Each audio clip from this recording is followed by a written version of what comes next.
थाना, शाहपुर, फुगाना, मीरापुर, भोपा थाना, जानसठ, जी हर जगह हमारा कैमरा पहुंचा और हर जगह से जो सच निकल कर आया वो चौंकाने वाला नहीं, डराने वाला है।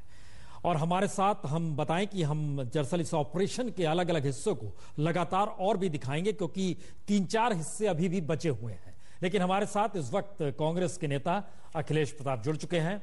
सुधांशु मित्तल जी बीजेपी के नेता इस वक्त हमारे साथ स्टूडियो मौजूद हैं। समाजवादी पार्टी के नेता रविदास मेहता जी भी हमारे साथ जुड़ चुके हैं और पूर्व डीजीपी यूपी के विक्रम सिंह जी हमारे साथ जुड़ चुके हैं। रविदास जी, समाजवादी पार्टी की सत्ता है, लेकिन लखनऊ से एक टेलीफोन जाता है और थानेदार सब कुछ छोड़ देता है, रिहा कर देता है। जो हो रहा है होने दो का शब्द और कोई नहीं, कद्दावर नेता, समाजवादी पार्टी सरकार के भीतर मंत्री, उनका टेलीफोन है। सरकार के हिसाब से पुलिस को चलना चाहिए या पुलिस को जो काम सौंपा गया है आईपीसी की धाराओं को लागू कराने के लिए, उस लिहाज से चलना चाहिए? रविदास जी, देखिए, मेरे हिसाब से जो पुलिस को काम सौंपा गया है, जो दंगाई लोग थे उनको अगर गिरफ्तार किया गया था तो उन पर कार्रवाई जो है वो करते। ऐसे पुलिस अधिकारियों को वहां रहने का अधिकार नहीं है जो हत्या करने वालों को, दंगाइयों को पकड़ने के बाद छोड़ दे। मुझे पता नहीं, आप कह रहे किसी ने फोन किया, मुझको जानकारी नहीं किसने फोन किया, और हम चाहते हैं आप बताइए किसने फोन किया। हम सुनाने वाले हैं और हम जरा सुनाते हैं। हमको लगता है बात हम सिलसिलेवार तरीके से आगे बढ़ाए तो ज्यादा अच्छा रहेगा। जरा हम आपको लिए चलते हैं, दरअसल क्या कहा गया और किसने कहा, पहले सुन लीजिए जरा सा। अच्छा, पकड़ लिया था। FIR मैंने देखा तो बात का नाम पर हमारे सामने ट्रांसफर उन्होंने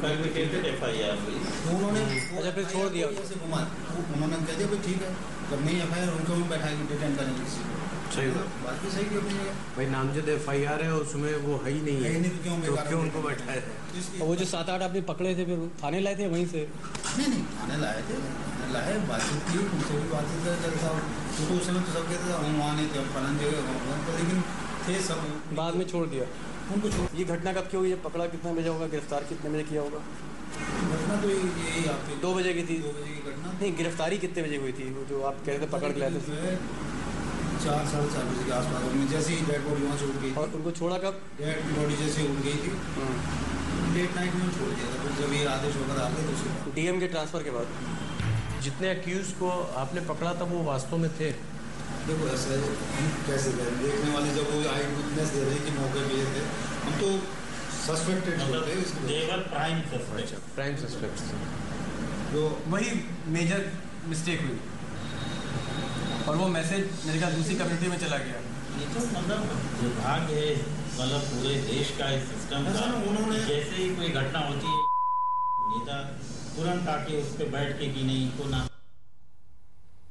चलिए, ये वो हिस्सा था जिसमें नेता नाम के साथ कुछ शब्द का इस्तेमाल किया गया जो हम आपको नहीं सुना सकते थे, लेकिन जिसका जिक्र आपने रविदास जी किया वो भी हम आपको सुनाने वाले हैं। वो फुगाना के SI हैं RS भागौर, उन्होंने नेता का नाम भी लिया है, हम उसको आपको सुना रहे हैं। लेकिन उसको सुनाने से पहले एक सवाल, कमोवेश हर पुलिसकर्मी ने नेता शब्द का इस्तेमाल किया, राजनीतिक शब्द का इस्तेमाल किया, और कैसे रोटियां सेकी जाती हैं और इनके हाथ किस तरीके से खाली रहते हैं, ये इनके साथ परेशानी है।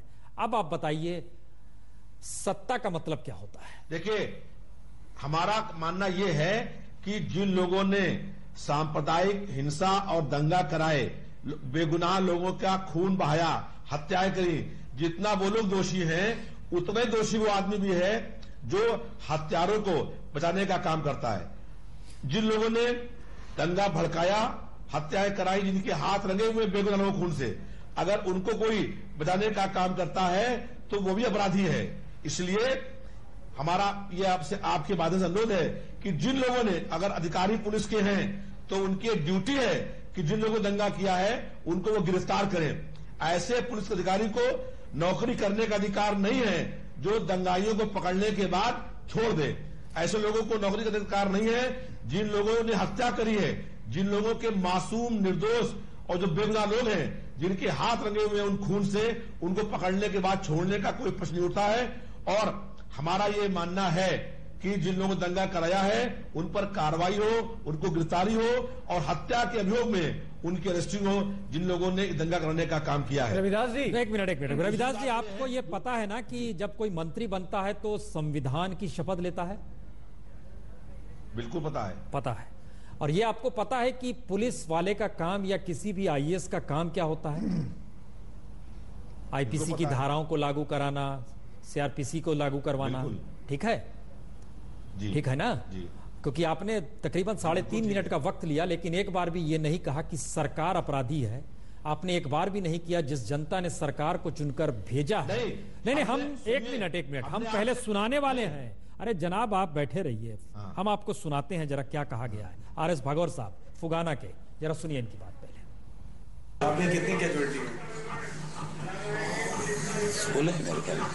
आपके क्षेत्र में कैजुअलिटी? हमारे क्षेत्र में 16 है। तो क्या पुलिस फोर्स एकदम नहीं पहुंच पाई मौके पे? क्या रहा?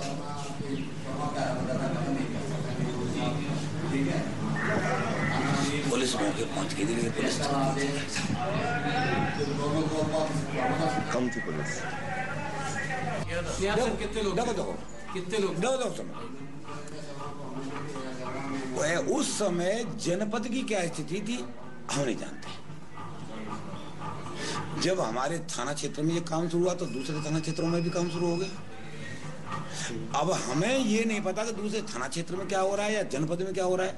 जब अधिकारियों को इस बात का पता चला तो अधिकारी अपनी योजना करने में और व्यवस्था में अपने लगे, हमारा उनसे संपर्क नहीं हो पाया। अब संपर्क करने के भी ऐसे कारण है कि एक हाथ में तो गोली चला रहे हो, दूसरे हाथ से मोबाइल कर रहे हैं, तो देखिए बड़ी मुसीबत की स्थिति है। बिल्कुल प्रैक्टिकल कितनी देर तक संपर्क नहीं हुआ? अरे भाई हम घंटे भर तक तो जूझते रहे, बवाल में फंसे रहे, हमारी जान और लगी रही है। मोबाइल निकालते ओके करते फिर ऐसे जेब में रख लेते, ऐसी स्थिति थी हमारी। बैठे हो गए थे, असला की भी कमी थी भाई। दो असला तो मैं बता रहा हूँ, असला तो यहाँ कुछ है ही नहीं। असला तो हमारे पास है ही नहीं, और है भी तो वो चलता नहीं। बता रहे थे मोबाइल नंबर भाई जो चले गया तो बढ़िया, हमारी जान है, ऊपर वाली कृपा है तो चले गया। और भैया अगर वो भी नाराज है तो वो ही नहीं। तो मैं आपको वो फैक्ट बताऊं जो कोई नहीं बताएगा। इसमें जो मेन रोल मैं क्या है कि उन्होंने प्रेशराइज किया। बिल्कुल ठीक है, आप कुछ नहीं करेंगे, जो हो रहा है पॉलिटिकल लेकर चला गया, अक्सर रोटियां से। रविदास जी हम बाकी मेहमानों से जोड़े, ये आजम नाम शख्स कहां से हैं, कौन है ये? लखनऊ के हैं, फोन आया था इनका, कौन है ये? देखिए यहाँ जहां आपका इंटरव्यू हो रहा है यहाँ कोई टीवी नहीं है, तो ये हम स्पष्ट नहीं देख पा रहे हैं किसको का। लेकिन मेरा ये मानना है कि अगर किसी ने फोन किया है और जो दंगाई हैं उनको छुड़वाने का काम किया है तो वो गलत है। और हम जो है चाहते हैं कि जिन लोगों को पकड़ा गया था और अधिकारियों ने जिनको छोड़ा है वो गलत किया है। मेरा ये बताया नहीं, आपने कहा कि अधिकारी, आपने अभी भी साफ नहीं किया। आपने कहा कि जो पुलिस वाले थे उन्हें हटा देना चाहिए, सस्पेंड कर देना चाहिए। हमने एक शब्द आपसे खाली पूछा, आजम शख्स हैं कौन? उनका फोन आया था, वो बता रहे हैं, हमने वो दिखाया अभी। कौन है ये शख्स? देखिए अब मुझे पता नहीं कौन आजम शख्स हैं, लेकिन पॉलिटिशियन है, लखनऊ से फोन आया था जी, समाजवादी पार्टी के हैं ये। आप जी ये इसको आप स्पष्ट करिए। हम स्पष्ट नहीं करें, वो कह रहा है शख्स, हम इसलिए आपसे पूछ रहे हैं इनका हम क्या करें। हम आपने तमाम चीजें कही, हम आपसे जवाब खाली चाह रहे हैं। हमारा ये कहना है कि जिन लोगों ने दंगा कराया है, जिन लोगों ने हत्याएं कराई हैं, जितने बड़े वो दोषी हैं उतना बड़ा वो शख्स भी दोषी है जो हत्यारों को बचाने का काम करता है, जो हत्यारों को छुड़ाने का काम करता है। वो भी उतना दोषी है जितना हत्या करना दोषी है। और जो इसमें दोषी हैं उन सबके ऊपर कार्रवाई होनी चाहिए। रविदास जी आप वरिष्ठ नेता है समाजवादी पार्टी के, लखनऊ के। लखनऊ से कौन आजम हो सकता है जो सीधे सेकंड अफसर को फोन करता है, अधिकारियों को फोन करता है, अधिकारी नाम ले रहे हैं उसका और उसके कहने पर काम कर रहे हैं? कौन हो सकता है आजम?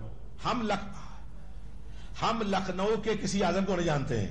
हम ये जानते हैं कि अगर किसी ने दंगाइयों को बचाने का काम किया है तो वो भी उतना ही दोषी है जितना वो हत्यारा दोषी है जिसने दंगा कराने का काम किया है। आपकी पार्टी में कोई है आजम नाम का शख्स? इनकी सरकार में लखनऊ शहर नहीं है। नहीं सरकार में। अब ये देखिए मैंने आपसे स्पष्ट किया कि जहां पर आपका इंटरव्यू हो रहा है कोई टीवी नहीं है, मैंने देखा नहीं है और हम आपकी बात सुन रहे हैं। हम फिर उसकी व्यवस्था करेंगे। हम एक छोटा सा ब्रेक ले रहे हैं, इसके बाद हम जरा कांग्रेस बीजेपी के नेता और पूर्व डीजीपी भी हमारे साथ हैं। और एक चीज और बता दें, चूंकि ये प्रोग्राम लगातार हम आपको दिखाते रहेंगे क्योंकि कुछ हिस्से अभी भी बचे हुए हैं। छोटे से ब्रेक के बाद तुरंत लौट रहे हैं। थानों में मौजूद पुलिसकर्मी कैमरे पर अगर ये बात कर रहे हैं, अखिलेश जी कल ही प्रधानमंत्री गए, सोनिया गांधी गई, राहुल गांधी गए, क्या आपको लगता है कि ये सारी परिस्थितियां अगर मुजफ्फरनगर में रेंग रही थी दंगे के वक्त, तो ऐसे में आप लोग की अब क्या मांग हो सकती है या आपकी क्या प्रतिक्रिया है इस पर? नहीं, देखिए, सबसे महत्वपूर्ण बात यह है कि जो लोग महसूस कर रहे थे, समझ रहे थे, जान रहे थे, उसको आपने कैमरे पे दिखाया। ये लोगों को ये था यकीन कि हाँ ये सब हुआ है। फिर एक चुनी हुई सरकार से हर कोई ये उम्मीद करता है कि वो अपनी निष्पक्ष भूमिका निभाएगा, लेकिन जब वो सरकार निष्पक्ष भूमिका नहीं निभा रही है तो फिर यही बात होती है कि ऐसे लोगों को कैसे डील किया जाए। हमारे संविधान में लॉ एंड ऑर्डर की जिम्मेदारी स्टेट गवर्नमेंट की है। केंद्र सरकार जैसे इन सब चीजों का पता लगा, होम मिनिस्टर ने, स्टेट होम मिनिस्टर ने, प्राइम मिनिस्टर ने बात की, तुरंत उन्हें सेंट्रल फोर्सेज और इवन आर्मी तक भेजी। लेकिन अंदर फोन कौन कर रहा है, चीजें कैसे घटित हो रही हैं, कैसे चीजों को मैनेज किया जा रहा है, ये केंद्र सरकार नहीं जान सकती। नहीं, इससे बड़ा अपराध क्या हो सकता है कि एक सरकार का कद्दावर नेता टेलीफोन कर रहा है और इसका जिक्र वो थानेदार कर रहा है जो कि रिस्पॉन्सिबिलिटी के साथ बता रहा है, नाम बता रहा है। हम ये करें, इसके बाद क्या परिस्थिति क्या बची है? देखिए, आज जो आप बता रहे हैं ये बहुत गंभीर विषय है और ये भी एक तरह का क्राइम है। और जो चीजें जांच हो रही हैं या जो और चीजें होंगी, सिर्फ ये आप हाँ जी, हम एक मिनट बीजेपी के नेता जी हमारे साथ हैं। एक मिनट हम आगे भी दिखाने वाले जी। पांचवा जी, मैं क्या कहना चाहता हूँ, पहले तो मैं सबसे पहले आपको बधाई देना चाहता हूँ कि आपने सापा की, यूपी की सरकार को बेनकाब कर दिया। आपने दिखा दिया कि कैसे सरकार ने मुस्लिम तुष्टीकरण के चक्कर में ऐसी स्थिति पैदा कर दी, कैसे उन अपराधियों को जो पकड़े गए थे होना क्या चाहिए, मैं वही कहना चाहता हूं। अभी आपने सुना कि भाई ये बड़ा गलत था और ये था और केंद्र सरकार ने ये करा। अरे इसके बाद भी ये सरकार को बने रखने का क्या हक है? मैं जानना चाहता हूं कि संविधान में केंद्र सरकार के ऊपर एक जिम्मेदारी है कि अगर किसी राज्य के अंदर संविधान के तहत सरकार नहीं चल सकती है तो उसमें राष्ट्रपति शासन लागू होना चाहिए। देखिए, कांग्रेस और सापा दोनों नूरा कुश्ती करते रहेंगे, वो उनको कहते रहेंगे, ये इनको कहते रहेंगे, लेकिन केंद्र सरकार की ये जिम्मेदारी है। 100 से ऊपर अभी तक दंगे हो चुके हैं जब से ये सरकार आई है यहाँ पे, और ये तमाशबीन बन के देख रही है कांग्रेस।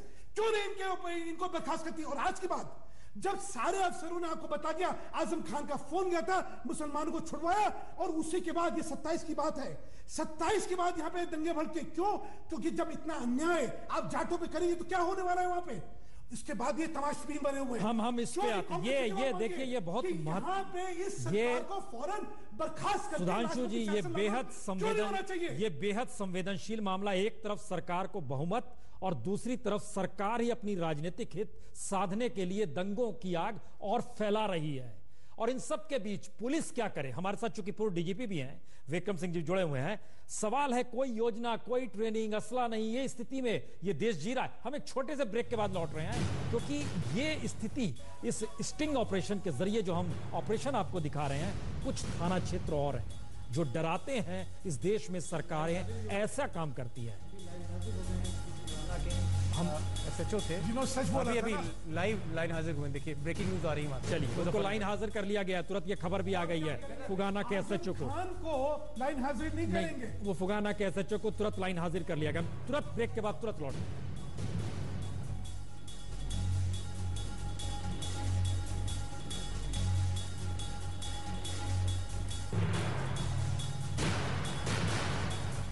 आज तक के ऑपरेशन का ये असर है, जो ऑपरेशन दंगा दिखा रहे हैं उसका असर तुरंत हुआ है, जिसका जिक्र हुआ है, जिन्होंने नाम लिया आजम शब्द का जो इस्तेमाल किया गया, और उसके बाद पूरी समाजवादी पार्टी तो फुगाना के एसएचओ को लाइन हाजिर कर दिया गया है। और ऑपरेशन दंगे का ये असर है। दरअसल एक के बाद एक जो तमाम थानेदार या एसआई या एसएचओ या कोतवाल या एसएसपी या सीओ हो सकता है सबको लाइन हाजिर किया जाए, सबको सस्पेंड किया जाए, लेकिन एक सवाल है, ये सारे लोग क्यों काम नहीं कर रहे हैं? और उसकी सबसे बड़ी वजह यही है कि दरअसल राजनीतिक तौर पर खुला हस्तक्षेप मुजफ्फरनगर में हुआ और दंगों के दौरान हुआ, और शब्द का इस्तेमाल किया गया, जो हो रहा है होने दो।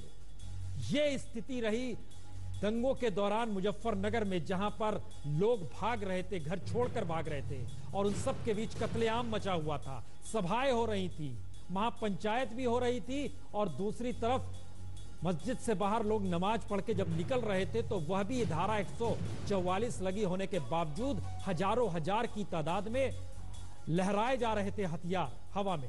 ये सारी स्थितियां थी। तो इन सब के बीच अभी ऑपरेशन के बीच जो खबर आई, इसमें आज तक के ऑपरेशन का असर पहला ये हुआ कि एसएचओ को लाइन हाजिर किया गया। अभी तक जो स्टिंग हमने किए हैं, पैसा लेते समय, पैसा लेते हुए, रिश्वत लेते हुए तो हो सकता है किसी एसएचओ को या सीओ को लाइन हाजिर किया जा रहा है। सच बताने पर मैं पहली बार देख रहा हूं कि किसी एसएचओ को, सेकंड अफसर को, पुलिस अधिकारी को वो लाइन हाजिर किया जा रहा है। सच बोलने की सजा है। ये खौफ सबके दिमाग में खौफ पैदा करा जा रहा है प्रशासन के, कि अगर तुमने सरकार को बेनकाब करा तो तुम्हारे साथ वो होगा कि कोई तुम्हें बचा नहीं पाएगा।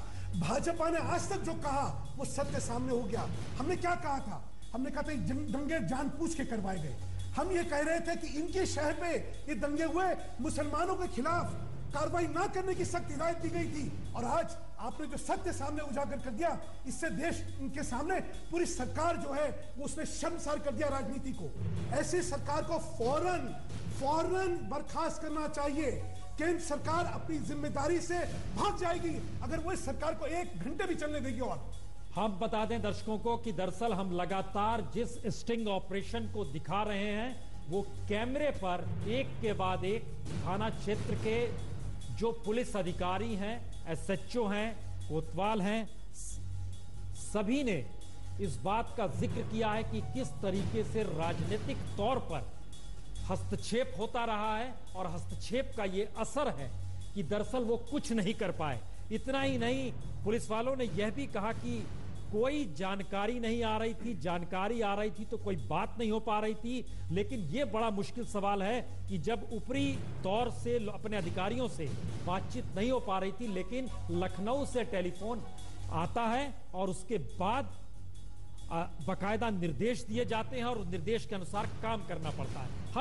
हम लगातार दिखा रहे हैं इसको। हम पहले खास खबरों पर नजर डालते हैं, उसके बाद हम दिखलाएंगे ऑपरेशन का वो हिस्सा जो बतलाता है कि दरअसल किस तरीके से दंगों में ये बार बार लखनऊ से निर्देश था, जो हो रहा है होने दो।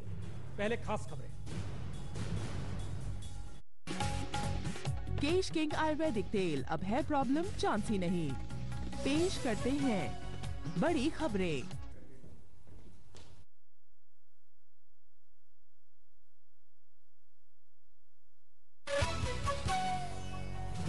आज तक के ऑपरेशन दंगा का असर, फुगाना के एसएचओ आरएस भगौर लाइन हाजिर, क्राइम ब्रांच भेजे गए बुढ़ाना के कोतवाल।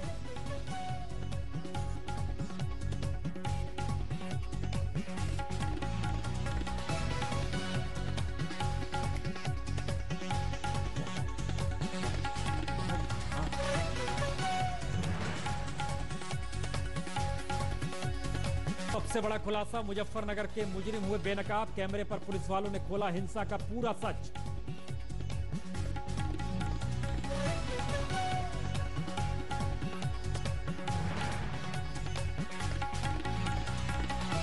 यूपीए सरकार पर मोदी का हमला, कहा देश की जनता हो गई है तबाह, चाहती है जल्द से जल्द चुनाव।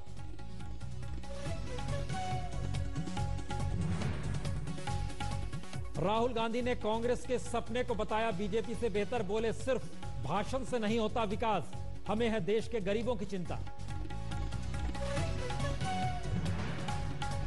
प्याज ने बदल दिया महंगाई का अर्थशास्त्र, कीमत पहुंचे 80 रुपए के पार। पवार ने दी अजीब दलील, कहा किसानों को है फायदा।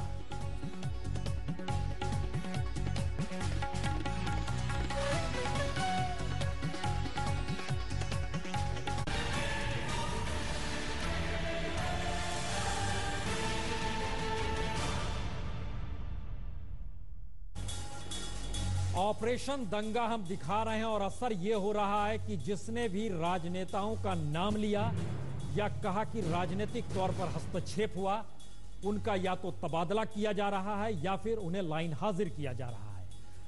जो जानकारी आई उसमें आरएस भागौर, जो फुगाना के हैं, जिन्होंने इस बात का खुले तौर पर जिक्र किया कि दरअसल टेलीफोन आया लखनऊ से और उसके बाद उनसे कहा गया जो हो रहा है उन्हें दो, सुरक्षा व्यवस्था उनके अपने थाने में मौजूद पुलिसकर्मियों के जरिए हो नहीं सकती थी। जो हालात थे, टेलीफोन पर बात करने के उच्च अधिकारियों से वो बात करते, वह भी नहीं हो पा रहा था, सब कुछ फेल था। और इन सब के बीच लखनऊ से फोन आ जाता है और फुगाना के एसएचओ आरएस भागौर को लाइन हाजिर कर लिया गया है। जो दर्शक अभी हमारे साथ जुड़े हैं, हम जरा उनको एक बार सुनाना चाहेंगे पहले कि क्या कहा गया। और बुढ़ाना के एसएचओ को जी क्राइम ब्रांच भेज दिया गया है, ऋषिपाल सिंह को क्राइम ब्रांच भेज दिया गया है।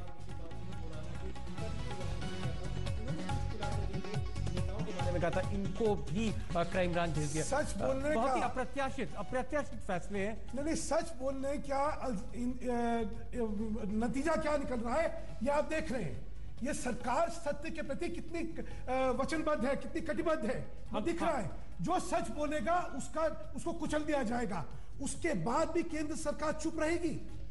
हम जवाब देगा इस बात को। हमें लगता है ये जवाब हम कांग्रेस के नेता से भी लेंगे और ये बड़ा महत्वपूर्ण सवाल है कि खास तौर से क्या किसी राज्य की कानून व्यवस्था ऐसे स्थिति में चल सकती है जहां पर अधिकारी और पुलिस अफसर ये बात का जिक्र करे कि राजनीतिक हस्तक्षेप था, उसके बाद उसको हटाया जाए तुरंत और ये कैमरे पर सब कुछ कैद। पहले हम आपको सुनाते हैं दरअसल आरएस भागौर जो कि फुगाना के हैं, उन्होंने कहा क्यों, कहा क्या। 16 है मेरे ख्याल में आपके क्षेत्र में कैजुअलिटी, हमारे क्षेत्र में 16 है। तो क्या पुलिस फोर्स एकदम नहीं पहुंच पाई मौके पे, क्या क्या रहा?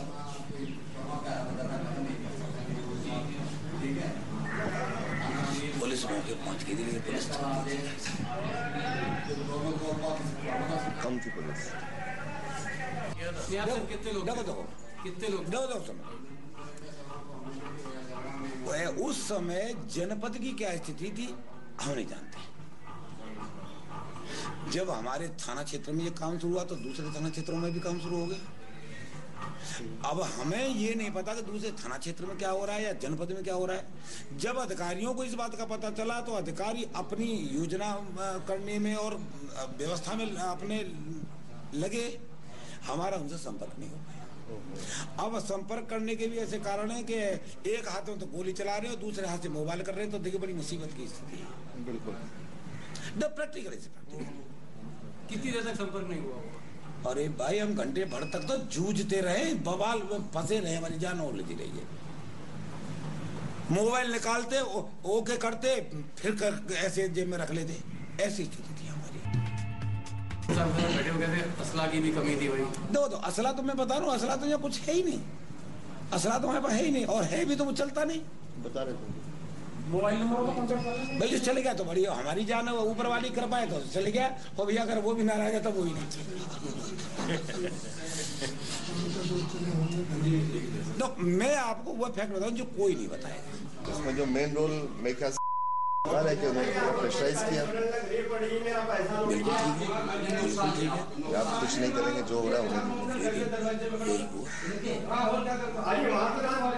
पॉलिटिकल रंग लेता चला गया, अब सब रोटियां से।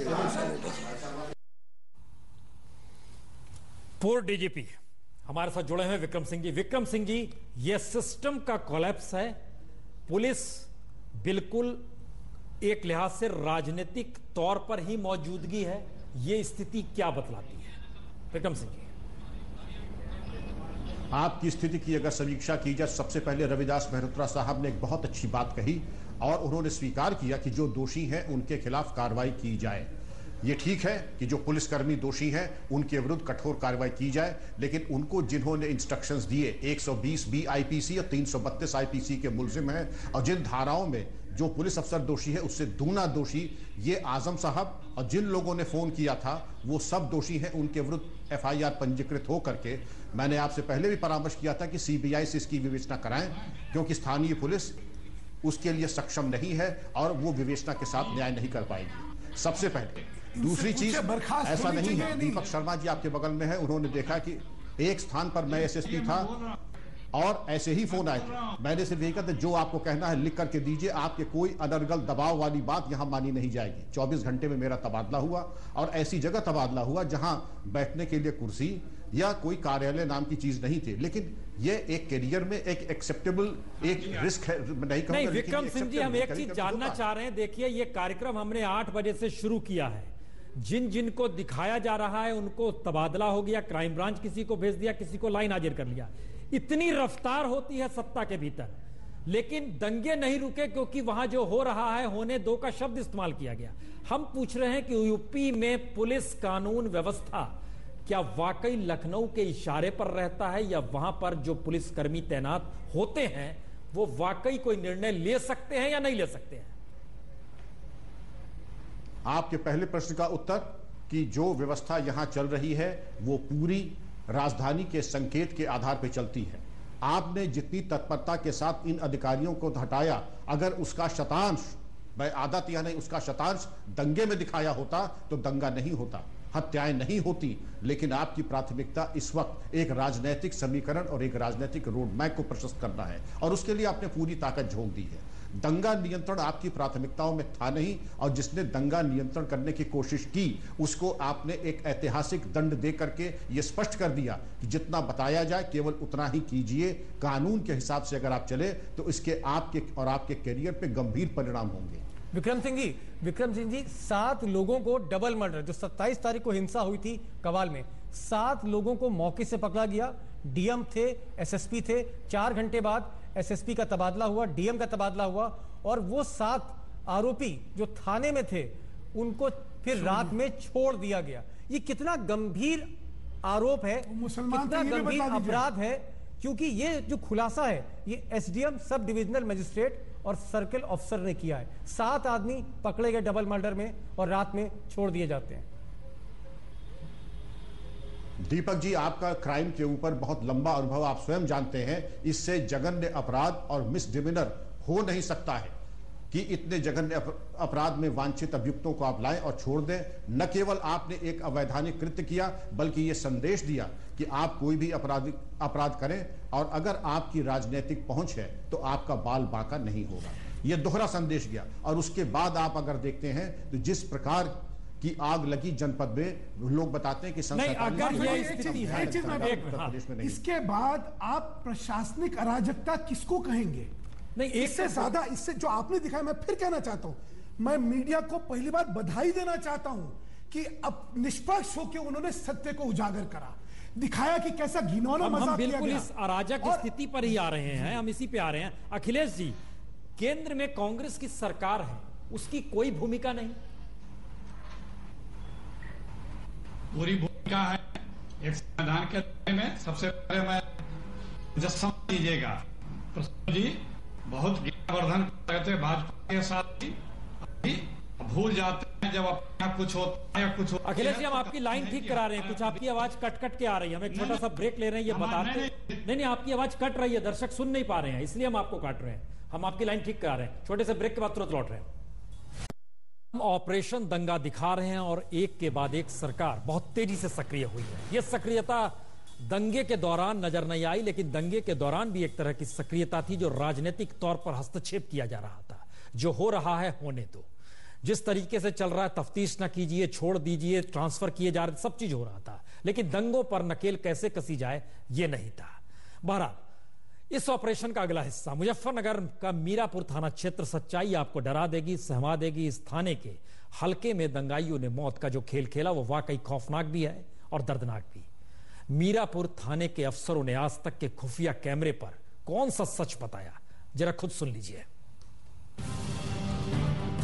27 अगस्त से शुरू हुए दंगे 8 सितंबर तक मुजफ्फरनगर को दहलाते रहे, लेकिन प्रशासन से लेकर सरकार तक दंगाइयों पर काबू पाने में नाकाम रही। जाहिर तौर पर दंगों की आड़ में नेता अपना अपना फायदा देख रहे थे।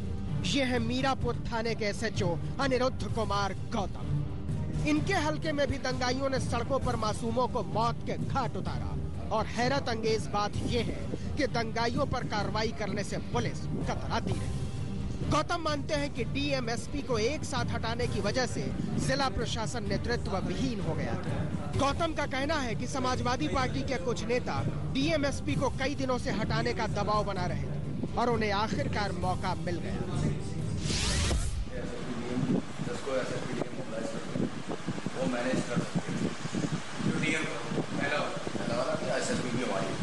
वो लोग मिलकर उसको मैनेज कर सकते थे। आपने रात में चंद घंटों के अंदर, घटना के चंद घंटों के अंदर उन्हें हटाया। रात में उसकी छोटे साहब क्या वजह थी, मतलब उनका डीलिंग सही नहीं थी? डीएम तो बहुत बढ़िया होती तो 2 साल कैसे कट जाता है ना, 2 साल कैसे कट गया? अगर डीलिंग बढ़िया ना होती तो किसी शासन ने उसे पोस्ट किया था DM में। अगर उसकी डीलिंग से संतुष्ट ना होते तो 1.5-2 साल कैसे कट जाते? दूसरा क्या करते हैं, मतलब सब पॉलिटिकल स्टेट था। मतलब उनको हटाना गलत फैसला था। ये लोग उनको हटाने के लिए 1 महीने से प्रयास करते थे। जब कामड़ चल रही थी तब पॉलिटिकल लोग, समाजवादी पार्टी, दोनों अधिकारियों को हटवाने के लिए हटा रहे। क्यों? कोई उन्हें लग रहा होगा कि ये हमारे काम नहीं कर रहे, राइट और रॉन्ग, यही कारण है। और SHO मीरापुर का खुलासा, DM SP का एक साथ ट्रांसफर करना गलत फैसला। समाजवादी पार्टी के नेताओं ने करवाया तबादला। कई दिनों से नेता कराना चाहते थे ट्रांसफर। DM उनके गलत काम नहीं कर रहे थे। दरअसल 27 अगस्त को कवाल गांव की घटना छेड़छाड़ से शुरू हुई और 2 गुटों के बीच झगड़े में तब्दील हो गई। ये सच है कि इस घटना में हत्या हुई, लेकिन ये भी सच है कि हत्या होने के बावजूद घटना ने कोई सांप्रदायिक रंग नहीं लिया। दिक्कत तब शुरू हुई जब DM और SSP ने घर घर तलाशी लेनी शुरू की। ये सुनने में कि DM साहब ने तो बकायदा जो दंगाई थे, बवाली जो बवाल मचा पूरा पकड़ लिया था, गांव घेर लिया था, पूरा गांव घेर के पूरी सर्च कराई थी SSP और DM ने, कर लिए थे रात। ये तो अच्छा काम था। ये हमारे से ऊपर लेने की बात है। इस वोट बैंक की राजनीति जो है बहुत बुरी है।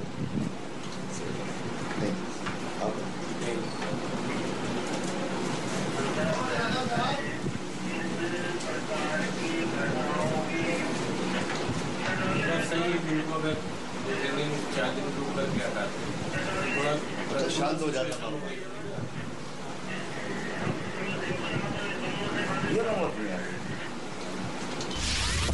SHO समरपाल का खुलासा, मामूली घटना ने दंगे का रूप लिया। DM SSP का तबादला करना गलत। 4 दिन बाद तबादला करते तो दंगे ना होते, लेकिन दंगों की आड़ में ट्रांसफर, पोस्टिंग और सस्पेंशन का ही खेल नहीं चल रहा है। असल खेल तो वोट का था और इस पर भी खुलासा करेंगे वो लोग जो मौका वारदात पर मौजूद थे। हरीश शर्मा और अरुण कुमार सिंह के साथ दीपक शर्मा, मुजफ्फरनगर, आज तक। यह ऑपरेशन लगातार जारी है, लेकिन सुधांशु मित्तल जी, जिस तरीके से समाजवादी पार्टी की सरकार वहां पर है और दंगे हुए और जो कह रहे हैं पुलिस SHO अनिरुद्ध जसमीरपुर के SHO जो कह रहे हैं, क्या इसके बाद की परिस्थिति बनती है? बहुत ही घिनौना दृश्य मैंने देखा है। समाजवादी सरकार की गिरावट, नैतिक गिरावट और प्रशासनिक कुरीति, इससे ज्यादा कुछ नहीं हो सकती है। वो है ना खुदाई मिली, ना बिसाले सनम, ना इधर के रहे ना उधर के हम। जिस मुसलमान वोट के खातिर ये सब दंगे करवा रहे थे, आज उनके राज में सबसे ज्यादा अगर क्षति हुई है तो मुस्लिम समुदाय की हुई है। और मैं बताना चाहता हूं 100 से अधिक दंगे हो चुके हैं। आप चाहे छुरी खरबूजे पे गिरे, चाहे खरबूजा छुरी पे गिरे, नुकसान किसका होता है? इंसान का होता है। और ये इस तरह की हरकत करके इन्होंने क्या कर दिया है, इन्होंने उस प्रदेश के अंदर एक सांप्रदायिक अराजकता फैला दी है, ये सोच के कि शायद इससे हमें जो है मुसलमानों का वोट मिल जाएगा। लेकिन देख लीजिए क्या हुआ इनके साथ। सिर्फ मैं कहना चाहता हूं सिर्फ एक चीज, अभी और 2 घंटे में देखिएगा, जितने आपने दिखाए ना सबको चुप करवा दिया जाएगा, सबको तबादले कर दिए जाएंगे और कांग्रेस आंख पे पट्टी बांध करके चुप रहेगी। ये भी हम कांग्रेस से भी जवाब लेंगे, ये बताते हुए कि मसला सिर्फ सांप्रदायिक हिंसा और सांप्रदायिक लकीर खींचने का इस दौर में नहीं है। किसी भी राज्य में एक कानून व्यवस्था के तहत व्यक्ति अपने आप को सोचता है कि वह लोकतंत्र में जी रहा है। यहां पर लोकतंत्र की हत्या नजर आती है क्या? इस स्थिति में अगर सरकार कहीं पर मौजूद है तो इसके मतलब क्या निकाले जाएं? यह ऑपरेशन खत्म नहीं हुआ है, लगातार जारी है। और यह बता दें, इस दौर में जब से हमने दिखाना शुरू किया है, जो पुलिस वाले स्क्रीन पर कह रहे थे, किसी को लाइन हाजिर किया गया है, किसी का तबादला किया गया है। ब्रेक के बाद लौटेंगे तब पूरी स्थिति बतलाएंगे और ऑपरेशन का वो हिस्सा भी दिखलाएंगे जो अभी तक 3 थानों का बचा हुआ है। तुरंत लौटते हैं।